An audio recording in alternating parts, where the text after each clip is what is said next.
3 अप्रैल को मार्केट में नया आईपीओ आने वाला है जिसका नाम है भारती हेक्साकॉम लिमिटेड। अब ये कंपनी कैसी है, क्या फाइनेंशियल्स हैं, इसमें आपको लॉन्ग टर्म में क्या स्कोप दिख सकता है और साथ में इसमें आपको कितने लिस्टिंग गेन मिल सकते हैं, आज इस वीडियो में हम स्टडी करेंगे। तो इस वीडियो को पूरा जरूर देख लीजिएगा और आगे बढ़ने से पहले अगर आप हमारे चैनल पे न्यू हो तो चैनल को सब्सक्राइब करना, बेल आइकन को प्रेस करना, इस वीडियो को सभी के साथ शेयर करना बिल्कुल भी मत भूलना। सबसे पहले जान लेते हैं कंपनी क्या है और क्या करती है। कंपनी 1995 में इनकॉर्पोरेट हुई थी और ये भारती एयरटेल की सब्सिडी कंपनी है। भारती एयरटेल के बारे में तो आपने सुना ही होगा और साथ में उसकी सर्विसेज भी अवेल की होंगी। अब अगर बात की जाए भारती हेक्साकॉम के सर्विसेज की तो वो सिमिलर ही सर्विसेज प्रोवाइड कराती है जो कि है टेलीकॉम सर्विसेज। लेकिन यहाँ पर एक नेगेटिव पॉइंट ये है कि इनके जो स्टेट्स है यानी कि जहां पर ये अपनी सर्विसेज प्रोवाइड कराते हैं वो काफी ज्यादा लिमिटेड है, बट डिफरेंट स्टेट्स में अपनी सर्विसेज को प्रोवाइड कराते हैं, जैसे कि राजस्थान हो गया, अरुणाचल प्रदेश हो गया, मिजोरम हो गया, त्रिपुरा हो गया। इन सभी जगहों पर ये कंपनी अपनी सर्विसेज को प्रोवाइड कराती है और ये कंपनी अब तक लगभग 206 बिलियन अपने डिजिटल इंफ्रास्ट्रक्चर और साथ में कैपिटल एक्सपेंडिचर पर भी खर्च कर चुकी है ताकि इनका बिजनेस फ्यूचर रेडी हो जाए।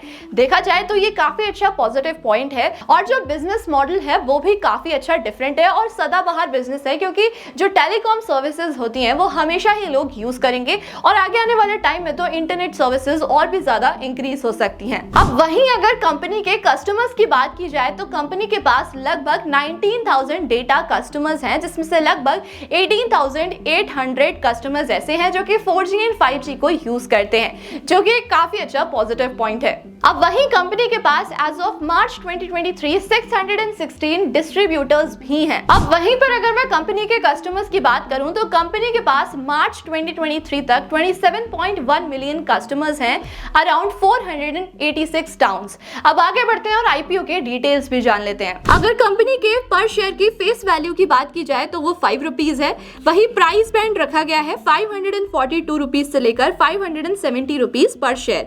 लॉट साइज है 26 शेयर्स का। अगर आप एक लॉट के लिए बुक करते हो तो आपको 26 शेयर्स मिलेंगे। वहीं टोटल इशू साइज है इसमें 4,275 करोड़ का, जिसमें टोटल ऑफर फॉर सेल है, इसमें फ्रेश इशू कुछ भी नहीं है।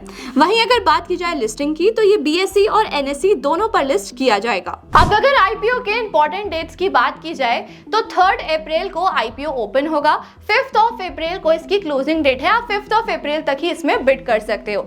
उसके बाद 8 अप्रैल को इसमें अलॉटमेंट किया जाएगा। अगर आपका अलॉटमेंट हो जाता है तो 10 अप्रैल को आपके डीमैट अकाउंट में आपके शेयर्स क्रेडिट कर दिए जाएंगे। वहीं अगर आपका अलॉटमेंट नहीं होता है तो 10 अप्रैल को ही आपका जो रिफंड है वो इनिशिएट कर दिया जाएगा। अगर आप इसमें लॉन्ग टर्म के लिए इन्वेस्टमेंट करना चाहते हो तो 12 अप्रैल को ये कंपनी लिस्ट हो जाएगी। उसके बाद इसमें कोई भी इन्वेस्ट कर सकता है और ट्रेड भी कर सकता है। अब वहीं पर अगर मैं प्रमोटर के शेयर होल्डिंग की बात करूं तो वो प्री इशू 70% है। और अगर साथ में रिजर्वेशन की बात की जाए तो रिटेलर कैटेगरी का सिर्फ 10% का रिजर्वेशन रखा गया है ऑफ नेट इशू। तो देखा जाए तो यहाँ पर रिटेलर कैटेगरी ज्यादा अट्रैक्टिव नहीं रहेगी, क्योंकि यहाँ पर अलॉटमेंट के चांसेस थोड़े से डिफिकल्ट हो जाते हैं।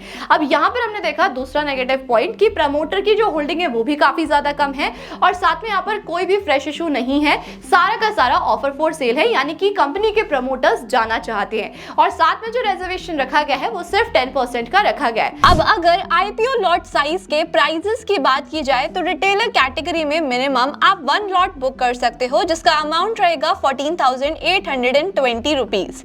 वहीं रिटेलर कैटेगरी के मैक्सिमम अमाउंट की बात की जाए तो वो है 13 लॉट्स जो आप बुक कर सकते हो। अमाउंट है 1,92,660 रुपीज, क्योंकि रिटेलर कैटेगरी में आप 2 लाख से ज्यादा इन्वेस्ट नहीं कर सकते हो।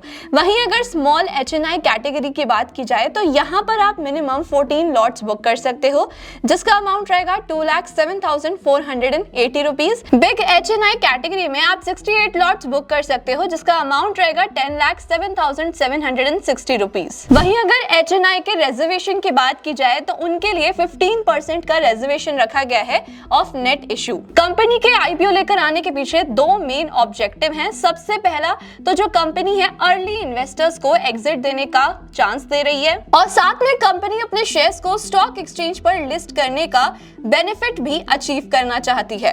अब आगे बढ़ते हैं और कंपनी के फाइनेंशियल्स के बारे में भी जान लेते हैं। अगर फाइनेंशियल्स की की बात की जाए तो एसेट्स में डिसेंट ग्रोथ देखी जा सकती है। 2021 में कंपनी के पास थे लगभग 15,003 करोड़ के एसेट्स, जो कि 2023 में हो गए 18,252 करोड़ के। रेवेन्यू की बात की जाए तो रेवेन्यू भी इंक्रीज हुआ है। 4,704 करोड़ था इन 2021, अब वो 2023 में हो गया है 6,719 करोड़। प्रॉफिट आफ्टर टैक्स की बात की जाए तो उसमें काफी ज्यादा उतार चढ़ाव हम देख सकते हैं। पहले 2021 में माइनस में था, -1,033 करोड़। 2022 में इंक्रीज हुआ और 2023 में फिर से डिक्रीज होकर 549 करोड़ पर आ गया। कंपनी के डेट टू इक्विटी रेशियो की बात की जाए तो वो भी काफी ज्यादा है, वो है 1.41। हमेशा डेट टू इक्विटी रेशियो 1 से कम होना चाहिए। वहीं अगर मैं RONW की बात करूं यानी कि रिटर्न ऑन नेट वर्थ, तो वो भी काफी ज्यादा कम है, 7.08%। वो हमेशा 15% या फिर 15% से ज्यादा होनी चाहिए।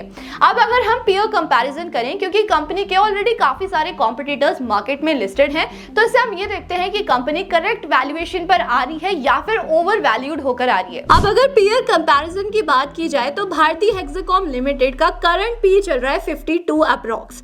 वहीं अगर भारती एयरटेल लिमिटेड की बात करें तो इनका पी रेशियो है 82.16 और वोडाफोन आइडिया लिमिटेड का है -1.63। तो देखा जाए कंपनी ज्यादा वैल्यूएशन पर आ रही है, अभी करंट प्राइस उसका ओवर वैल्यूड है। अब अगर जीएमपी की बात की जाए तो इसका करंट ग्रे मार्केट प्रीमियम चल रहा है एज पर द सोर्सेस 6.49%, जो कि है 37 रुपीस। यानी कि इसमें आपको लिस्टिंग गेन या फिर लिस्टिंग लॉस मिल सकता है लगभग 6.49% का, जो कि 20% से भी कम है।